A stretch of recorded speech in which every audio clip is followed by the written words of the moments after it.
and welcome to our first episode of That's All podcast, developed by a need for creativity in a time of unemployment and also being tragically separated by the Atlantic Ocean. This will be something we like to refer to as social commentary from two people skeptical about socializing, which has never been more true than in this time of self-isolation and quarantine. So you can consider this the thoughts that would come to you after a couple glasses of wine, kind of mixed with a therapy session, neither of which have we currently done, but both of which we probably need. Definitely need. And it's all that, plus some fashion.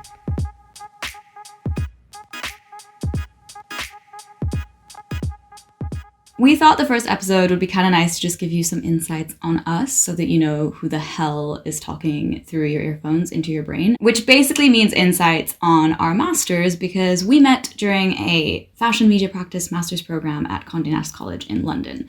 So you're going to hear a lot about that kind of experience today. Before we get into the nitty-gritty and maybe some questions, Kelly, do you want to give a bit of a background of how this podcast is going to work out in the future? Sure. Each episode is going to have a specific topic like mental health advice or the idea of maturing in your 20s. Sometimes we might bring in a guest. Sometimes we might do a split where we both give our opinion on one topic. But every episode will have a segment that we're calling New In. It might be something that we've read recently or watched recently or something that's happening in the general world. We are going to start off with what I'm going to say is questions from the audience, although I realize that's maybe a bit of a odd phrase because we don't actually have an audience at the time of this recording. But basically, our family and friends have sent us... Currently an audience of 2. have sent us some questions about our time during that 1 year of our masters, and we're just going to go through a few of them. In a nutshell, the masters was based in London, in Soho. It's this tiny little building that's smashed between this bao bun takeout and an off license. But it was a really fun area to be in. And everything is beautifully branded with Vogue and all these wonderful crisp white walls. It's exactly how you'd want it to be. We started in October, ended in August the following year. And maybe Kelly can give us a little bit more info on what the hell we did for that year. We did a fucking lot is what we did.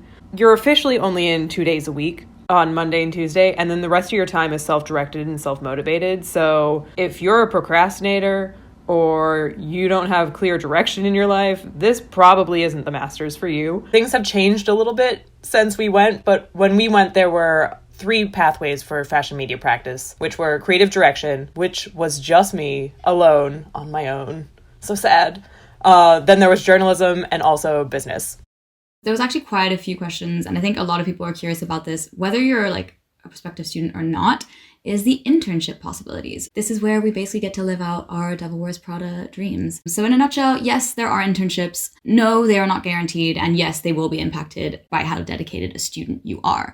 It's definitely not guaranteed. I had to interview for my internship. So I got an internship at British Vogue in their art room being a creative designer, but also kind of doing admin. It was kind of everything that I wanted to do. We visited Vogue House, and it's in the September issue where they have the flat plan, and it's a miniaturized version of the magazine, and it's just all up on this giant board. And I saw that when we first went and visited, and I was like, I just want to live with that thing. And then I got to, and it was magical. Emily was there at the same time, and we got to sit across the room from each other and scope out when there was cake that was free in the office, and it was just a beautiful time. There is so much cake at Vogue. Let this be known. There is so much cake at Vogue. Of all the places for there to be tons of free cake, you wouldn't expect it to be in the fashion department. Oh, but what happens is a brand, so just to give context here, yes, we were both at Vogue for our internship. Yes, it was absolutely magical. We were star-crossed lovers across the editorial office. I was actually with the beauty team, so throughout this podcast, I will be your beauty guru. And basically, brands will send you things like a mascara for you to talk about. Everything comes with cake. Usually, branded, it will be a L'Oreal cake with a palm tree on top. Yep. I remember that L'Oreal cake. It was a banana cake. It was delicious. But there is so much cake. And because we didn't know this, I think we went ham on the first day and ate a whole cake each. And by the end of our internship, it was a lot of cake. That's the insight you didn't think you'd get. Also, there were lots of free Japanese Kit Kats. Yes, we also got access to Japanese Kit Kats, which, as you will get to know us both, is kind of our life dream in terms of workplace perks. So it's true. I have to tell you about some Japanese Kit Kats off the podcast record, but it was a thing that happened a couple weeks ago. I'm just saying, it was great. Ooh, okay. We will go there. We will go there. Also, if you're the fashion guru, or the beauty guru, does that make me like the fashion disaster or like your creative disaster? I was thinking Dark Lord. I like that. I am your Dark Lord of fashion and design. I feel like this explains things better than anything else has. So that was our internships. The next thing we actually got asked was kind of what projects we got to work on and things, which sounds weird to us because we're obviously like, do you really want to hear about our homework? But we do get to work on some pretty cool things and kind of emulate brands like Vogue and stuff like that in your work. When you arrive there, you find out straight away that absolutely everything you do has to be like meticulously presented through InDesign. So there's no handing in PDF Word documents. Make it hot. Make it hot. That was our what was that? Our motto? The mantra from our professor. The mantra. So in terms of project, I think we could obviously go into a lot, but we actually did a couple group projects, one of which Kelly and I did together, which was, again, wonderful, especially as the idea when they designed the course was that you'd have someone from each pathway. So you'd have like a creative student doing the creative stuff and like a business student doing business stuff and then a journalism student doing like the writing.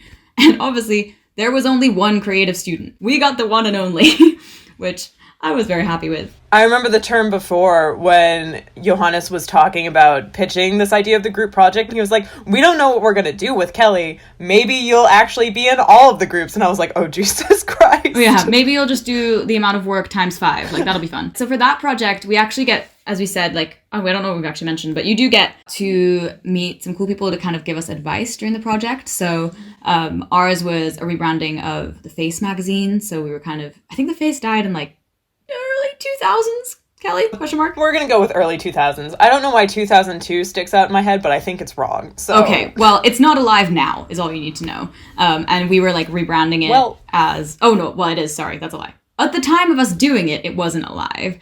We did a project rebranding it as an Instagram-only platform. As we all know, like everything's going digital, blah, blah, blah. And we thought that would be a great way to revive the brand. And weirdly, shortly after having presented this project, it happened. So you can actually search for the Face on Instagram, but let it be known we have absolutely nothing to do with it, I'm afraid. Yeah, so the way that the Face relaunched when they actually relaunched is they have an Instagram, but they're mainly a website, which is weird.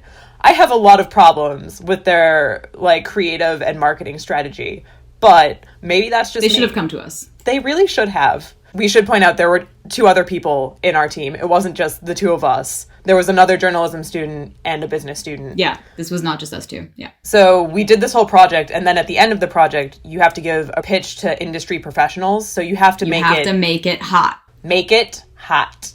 So 2 days after we finally decided that we were going to do a relaunch of the Face, we found out that the people who were coming in to give like a pre-critique of our work. Which is useful, yeah. It is super useful to have that critique early on, especially when you're developing the idea, because you can get a sense of like, am I even going in the right direction? Which is kind of key. You don't want to get to the end and have it all be for nothing.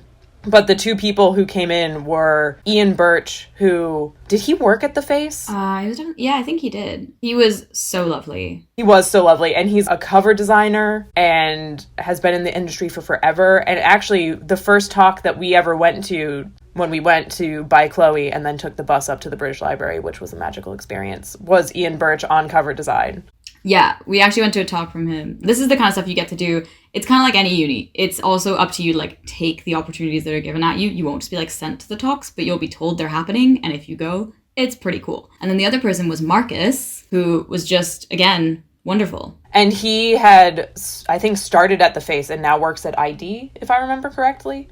So basically we were pitching to 2 people who like kind of built the magazine that we were doing and still work in the types of magazines that the Face is, which was not nerve-wracking at all. Yeah, no pressure. No pressure at all. So really cool in a way because like not many people get to say that they like presented a project to the people who literally were part of it, but also absolutely terrifying. If you're curious about what we're talking about and you actually want to take a look at it, we both have websites. And I'm pretty sure, if I'm not wrong, that project, at least little bits of it, features on our websites. It does. So, Kelly, what's your website again, just to like direct people? Mine is kellygamache.com, which if you don't know how to spell Kelly or Gamache, it's KELLYGAMACHE.com.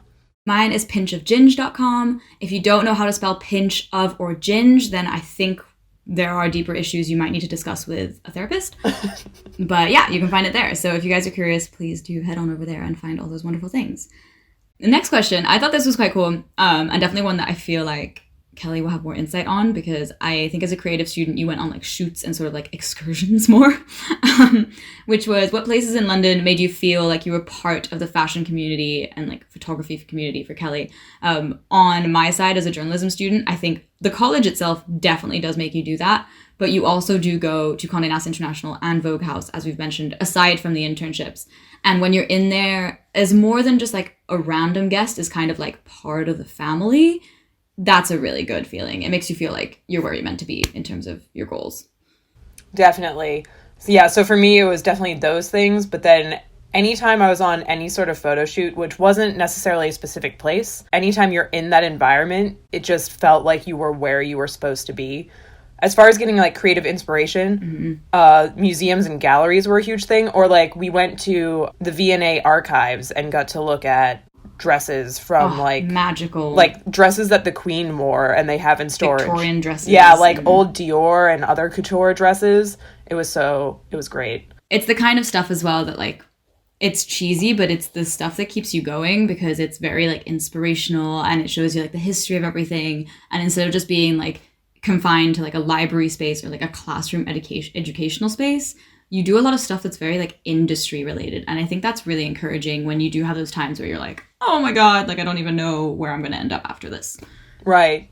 Like for me, especially coming into the course, not having any studied or academic background in fashion, or even I've been on photo shoots before, but not as much. So for me, like, I wasn't even sure it was going to be for me. Like, I hoped and I thought that fashion photography was going to be a thing that I loved. But actually getting on that first set and being like, oh no, this is it. This is the thing. Yeah, do you not find, like, I think if you think of stuff like acting, it's like you'll be in plays at school and you're like really involved. And obviously some people like have it in the family and get involved that way, or like do fashion shows at their school and whatnot. But it's the kind of thing that you do, for most people, I'd say 9 times out of 10, have to take a leap of faith. Like for both of us, we came from like corporate jobs that had very little to do with fashion, and both kind of just felt like this was right. But obviously you're also hearing all these things about how like it is just like the Devil Wears Prada, which despite the number of references you will probably hear, it really isn't.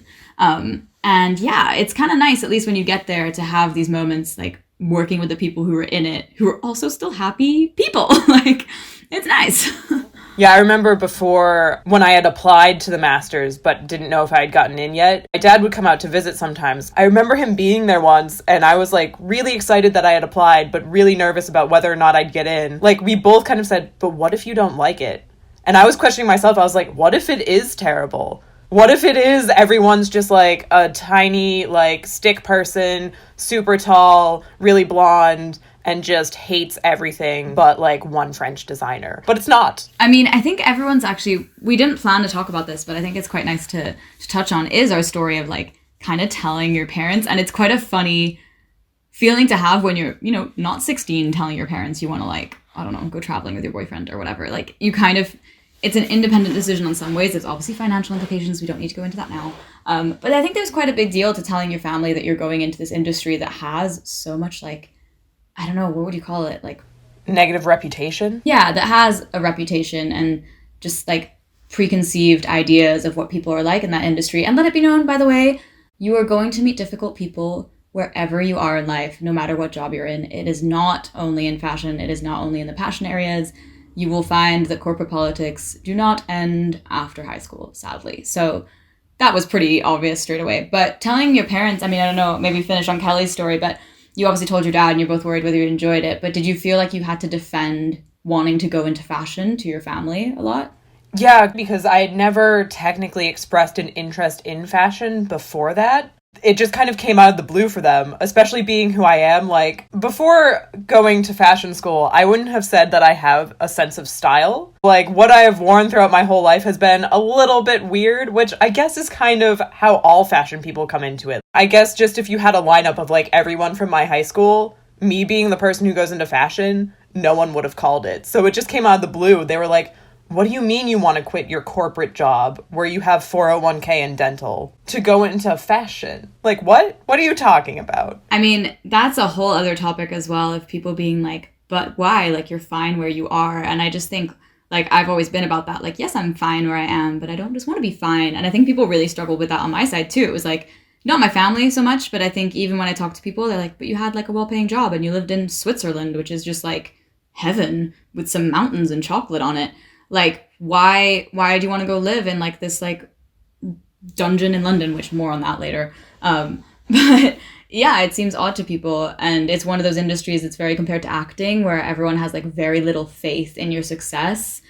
Nothing to do with you, they just do. And it kind of sucks in that way. I should say, actually, had a very positive experience. I have extremely, like, not that other people don't, but, like, my parents are very supportive. And I think have sadly just learned to deal with my plans, because I'm just very headstrong with my plans. I was, for what it's worth, 24 when I applied. And yeah, as I said, I was actually living at home and working in a corporate office near my house. So I was doing all right, but still, like, thinking about, like, moving out or doing something next. And we'd spoken about master's programs and things, but I think I kind of hit a breaking point, and I'd seen this master's, and it was one of those, like, the deadlines in 3 weeks, and I just, like, pulled a portfolio out of nowhere, but it really stressed me out. So the reason I told my parents was because one day they came to my room and they were like, "Are you okay? Is everything okay? Like, you seem a little stressed out." And I just kind of was like, and you know what? I'm terrible, because I opened with, "Yes, there's something going on, but you, and I'm going to tell you, but you can't tell me not to do it." I mean, not in those words, but basically. Which, like, as a parent, I mean, a good way to start. It's not sounding good. It's sounding roughly illegal. Like, we're not in a good place. Maybe. So when I came out with, I've applied to, like, quite an quote unquote elite or, like, highly regarded fashion master's program, I think they were like, "Oh, that's okay." You, like, built it up to be potentially something terrible, so they're, like, relieved. Yeah, I accidentally set it up quite well. But yeah, we'll definitely touch more on that. And, like, I think this is going to seep into, I don't know, things that I think a lot of people can relate to, whether they're in fashion or not. But that's definitely something that I think we'll be talking about in future episodes of this podcast. Okay, I'm just taking a look at our questions, moving forward. If it hasn't been obvious yet, you could ask us absolutely anything, and we could probably talk for hours. So we're going to move along to the next one, which is, what was an average day like? Which I think we can probably just, like, snap through pretty quickly. So when I first moved here, I actually moved over with my boyfriend, who is still my boyfriend now, thankfully. And however, we weren't living together when we moved over. So I was in, like, my tiny little shared room in a flat. But my commute stayed the same, even now in our flat, which I'm very happy we have in this moment of self-isolation, because roommates would be an added complication right now, I feel. So yeah, I would come in. You will find out again throughout these podcasts that I have anxiety in various forms, and I love and both hate it at the same time. But one of those things means I don't love the tube. I think that's something that even people without anxiety can totally relate to, but I basically avoid it. So I would get on a bus, one of those beautiful red London buses, and go into Central. You go past Piccadilly Circus and all of, like, the sights, and I'm not even going to pretend it gets old, because it's just so nice, even when it's raining. It gets old when you get off the bus and have to, like, trudge through Soho in the rain. Also because, and Kelly will tell you how ridiculous this got probably as well, she will agree with me in about 3 seconds, our bags were so heavy. We weren't told to bring anything. We were told to bring a laptop, I think, and some days maybe you brought, like, a magazine for reference, but you weren't told to bring that much. But somehow, I think because the nature of the course is that you only work on, like, in class on Mondays and Tuesdays, right? And the rest is all self-directed. You don't want to lose a moment of inspiration. So wherever you go, you bring your laptop, your notebook, a charger, an extra charger, a bottle of water, some tea, like 3 magazines. I went everywhere with everything just in case, God forbid, I got inspired and I didn't want to lose that momentum in that moment. Definitely. Like, there was a period of time in the beginning where, and I should have continued it throughout the course, and I didn't because I got quote-unquote lazy. Maybe I wasn't sleeping. She definitely wasn't sleeping. Sleep? What is that? Not someone I know. But, like, the camera adds, like, at least 8 pounds. So Emily took the bus everywhere. I walked everywhere just because I was too cheap to pay for the tube. And walking is exercise. You're, like, getting in a workout and commuting at the same time. It's great. It's not great when it rains and you have a 50-pound backpack and you've worn too many layers, so you're sweating profusely, but your hands are still cold. I don't know. It's a lot. It's a lot.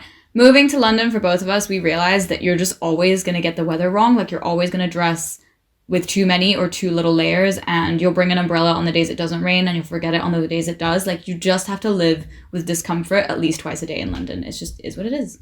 All right, we've got 2 more questions to go before our new in segment. So the next one is actually one that I just had to put in because even I wanted to hear this, which was, what is it like being on fashion shoots? And we want weird stories, please. So Kelly, would you like to give us a bit of a lowdown? I'm sure we'll hear your stories more in future episodes, but a bit of what goes on a fashion shoot in London. Right, so as Emily said, throughout this podcast, you'll probably hear some of my more specific, detailed stories of being on photo shoots.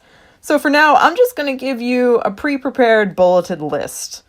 First thing you learn is client-patient confidentiality. No one ever really pulls you aside, and you never sign anything. You just understand that you're going to hear weird and probably illegal stories, and you'll never repeat them. The talent can tell you anything, and that's just your secret to the grave. Photo shoots, as it turns out, are a lot less glamorous than you would think. When you see the final image in a magazine, the only thing that has to look cute is what's in the frame. What is visible in that one shot is all that has to look good. Everything outside of that frame, it's probably a dingy warehouse where all the windows are broken, or you're in a hotel room, but you've dismantled all their furniture and shoved it up against a wall so that you could put the lighting in a specific place. Along those lines, seeing pictures later and knowing exactly where you and the photographer were positioned is always a treat. And it's probably just out of frame in some weird position. The model could be laying on a bed staring serenely into space, but you know that you were hovering above them with a giant, heavy, burning like the center of the sun lighting deck over their face that could have dropped on them and maybe killed them at any moment, while the photographer was standing over them on the bed, straddling their hips and taking the shot straight down on them. Feeling bad for cold nude in the middle of wardrobe change models is definitely a thing that happens. They're just so naked and so cold. I'm so sorry. Also, being amazed how quickly people who aren't even necessarily models get used to changing in front of you. The first time they're like, oh no, I will go into this other room to change into a different t-shirt. And then by the next wardrobe change, they're just whipping off their pants in front of you. But we're all here to do what we love. If you do a shoot for a restaurant, they will serve you truffle fettuccine in a giant cheese wheel, and it will be amazing. There's always the opportunity to get thrown under the bus for certain things, like having the rest of the crew tell someone in the cast of Sabrina that you binge watched Sabrina is always a peak moment. Seeing pictures of people's dogs between shots, that's a definite perk. Riders. Ugh, riders. So if you don't know what a rider is, basically a list of all of the food and beverage items that the talent wants to have backstage. And as the assistant, I'm usually the one who goes out and gets that. So you spend 3 hours running across London, going to 5 billion different Tesco's to look for one specific type of vodka because that's what Jay-Z drinks or something. So everyone wants that one. Oh, here's one that was really weird and definitely happened to me. Discovering that you might have been a personal valet in a previous life, and that you really enjoyed that job. You go onto a lot of shoots hoping for free matcha lattes because usually beverages are included as part of your set fee, but then you spend a lot of time with the photographer complaining when clients don't provide you basics like free matcha lattes, and also when they lie about how involved a shoot will be exactly, and so what was once a 2.5-hour job has now been 8 hours, and it's raining, and it's midnight. Speaking of rain. Every outdoor shoot, think of the rain. Questionably legal parking. And, of course, becoming a professional Insta-story photographer. One thing that hit me is when you were talking about rain, I remember this time where I was sent to go and get out a variety of things for kind of a goodbye event. I just happened to come in that day wearing okay heels, but not I'm planning to walk my 10,000 steps in the space of 30 minutes heels. So I head out super confident, and I'd mapped my way, I'd organized it so that I could kind of buy the things in the right order, and one of the things I had to get was cupcakes. So I was like, okay, I'll get those last, because walking around holding cupcakes while trying to run errands is not the fave. So I did all this, and right as I buy these cupcakes, I'm holding so many bags of things, and I'm kind of in my heels, it starts to pour torrential rain. And I only have to get back, it's probably a 11-minute walk or something. It's a bit over 10 minutes, but it's not crazy. But it's pouring with rain, and I have to do a lot of waiting at traffic lights. And all the cupcakes are in a paper bag. Yes, the bag broke. Yes, they fell down. It's okay, I rescued them. But I did have a cry on the way back. Had a little bit of a sob. But I had a similar story where I remember I'd been at Vogue for like maybe a week. And I remember in my mind, like literally a half hour before, I'd been like, they haven't sent me out on like some absurd collection, like in The Devil Wears Prada, where they were like, we want 50 skirts from Calvin Klein. And I was like, when is that going to happen? Because I feel like they haven't been mean to me. They were like, okay, so it's 4:30 and this place closes at 5. It's on the complete opposite side of London. We're sending you out to get a couture dress. You have to go. Here's like 5 plastic bags that are branded Vogue. It's raining. Go. Get the dress. And I was like, I'm on it. And it was like pouring and I was sweaty and it was terrible, but I was like living the dream. It's a beautiful moment. I remember, as we said, we were both working at Vogue at the same time. I remember her telling me about this, and it's just so funny how like, because in the moment, you're obviously just really excited for your first like internship at a brand like that. I was like, you're living the dream. Then I'm sure like if you were asked to do that on a regular basis, that would become the nightmare very, very quickly. But you know what? Just give me a Vogue branded bag and I'll feel like I can do a lot. Like I had an internship after we graduated. That's all the job was really, but there was no Vogue branded bag. And let me tell you, it made a difference. It does. I remember having to like, and it was really sweet because it was one of those things that I was doing something else and then someone was like, I'm so sorry. Do you mind just like taping up these things to set like these magazines to send out to people? And I was like, hey, that's what I'm here for. Like totally fine. But to do it, you used Vogue tape. And honestly, if that had been boring tape, I would have just been like, this sucks. I'm like sending mail. But it was Vogue tape. I was living my dream. Like it felt good. Quick side note. Yeah. Right before I left London, I ordered several international copies of Vogue and GQ that I had Conde Nast Worldwide News send me to my Massachusetts address. Yeah. And it arrived in a box that was covered not just in Vogue tape, but they have tape that has all of their magazine titles printed on the tape. And that's how it was taped up. And it was great. Yeah. If you want to take anything from this, if you want to survive a master's at Conde Nast, you have to be just as excited about meeting Victoria Beckham as you are about Vogue branded tape. Like, that's where you've got to be. I mean, honestly, the Vogue branded tape is worth a lot more than Victoria Beckham. She's not going to care who you are or remember. And I mean, neither is the tape, but it doesn't have a brain to forget you, so it's fine. Tape doesn't have a brain to forget you. We can't offend Victoria Beckham. What if she listens? What if she did? Oh, if she... Big fan. Big fan. Look, Victoria, I love you. We can get past this. Please hire me. P.S. Are you hiring? Literally every time we had a guest come in and at the end they'd be like, any questions? Kelly and I would literally just look at each other and be like, are you hiring? Literally. Because that's what everyone wants to ask. Right. Literally all I wanted was a job. And the one time I asked, the response I got was, oh, we don't do intern. You should never intern for anyone. You should be your own person. I'm like, but I want to intern for you. Hire me, please. But let me please. Nick Knight, just hire me. Oh, man. Okay. That'll be a story for another episode, maybe. But that is. We'll come back to that. We have one last question before our new in segment, which could be taken a lot of directions. It's, what is the one thing you learned at Conde Nast that you don't think you would have learned from another master's somewhere else or the same master's at another university? I think we have talked about how you're able to be a bit more like within the industry, like you meet cool people, you have a lot of like contact with that.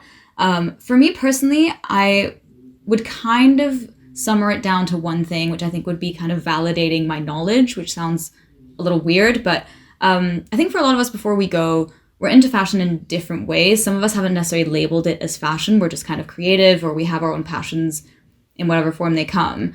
And we have this kind of like random pool of knowledge based on our hobbies and our passion that we don't really have anything to do with. And then you're put in an environment that's like an academic environment. Like it's, you know, it's intense, it's a master's, and there's a lot of people who know a hell of a lot and they're like the top of their field.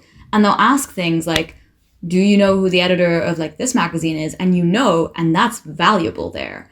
And anywhere else, it's just kind of like a cool fact. But here, you feel really validated in like the stuff that you're into, the stuff you know. And I found that I was, even though I obviously learned so much while I was there, I think I learned to really value like my specific knowledge and like my abilities beyond just like a hobby, if that makes sense.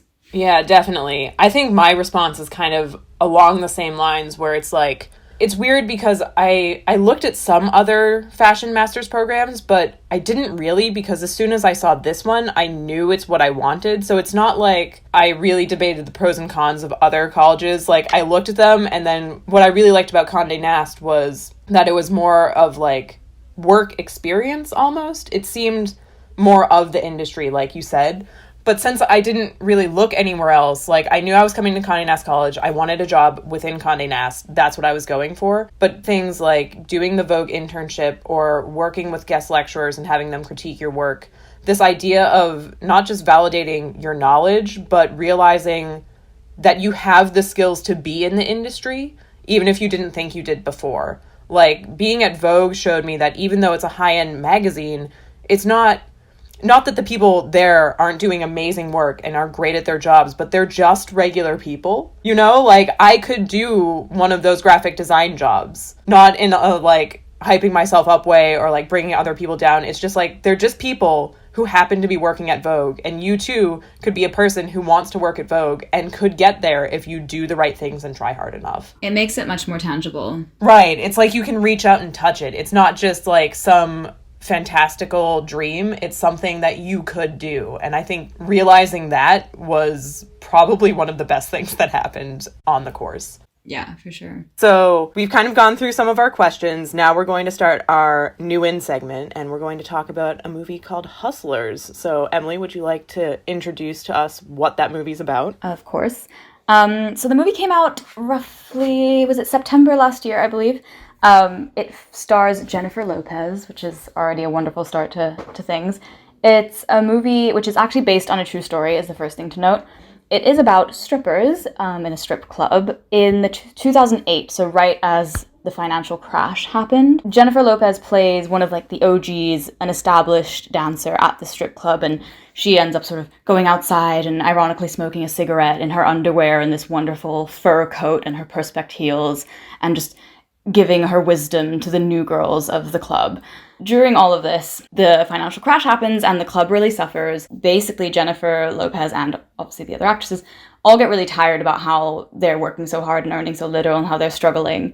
And they find it really aggravating that they're dancing for people who are earning just unbelievable amounts of money. So they decide to take matters into their own hands, and they start essentially drugging their wealthy Wall Street clientele and swiping their credit cards to high hell and making their money that way. That's kind of the context of the story. As I said, it's a reinterpretation of a true story.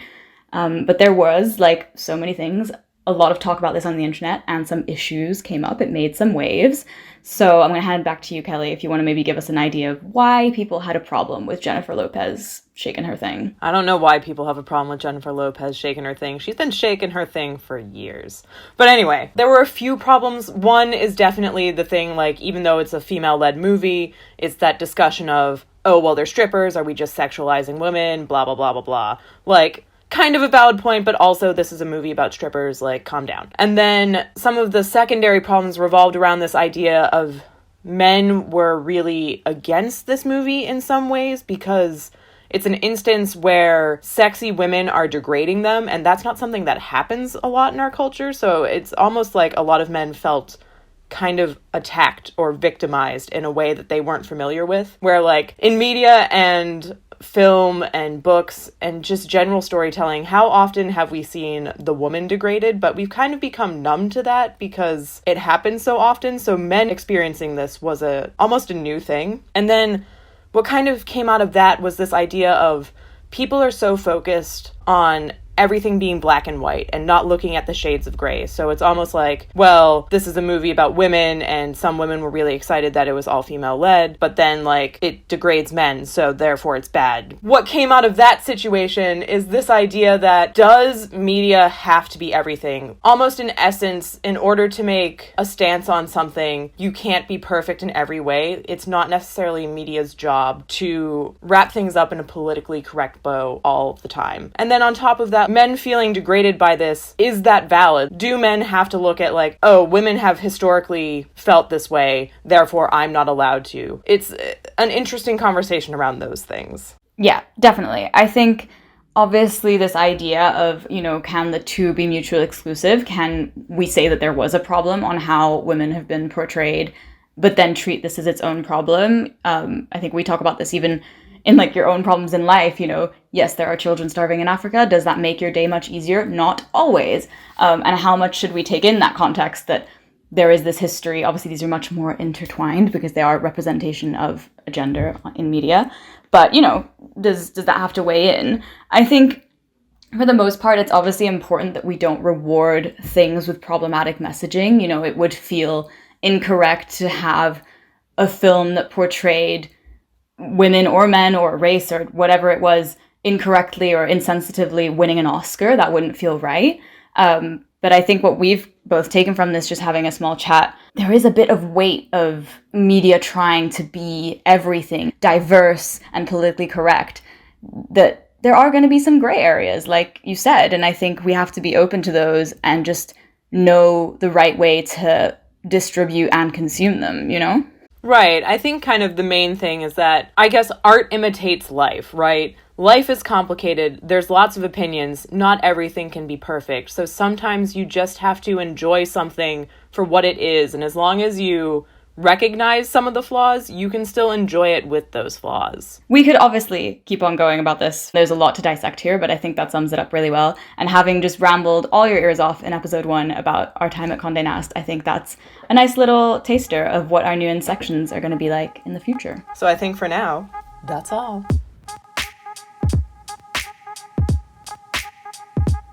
That's all. I feel like I have to practice in the mirror my that's all because I have to get it the Miranda Priestley way, and I'm not there yet. I think you just need to suddenly decide to be really dismissive of me and just go, that's all. And then you leave my office, bring me some Starbucks, and also a new Harry Potter book. I can't. We're in social isolation. That's no excuse. There is no plan B. There is only plan A. Must have matcha.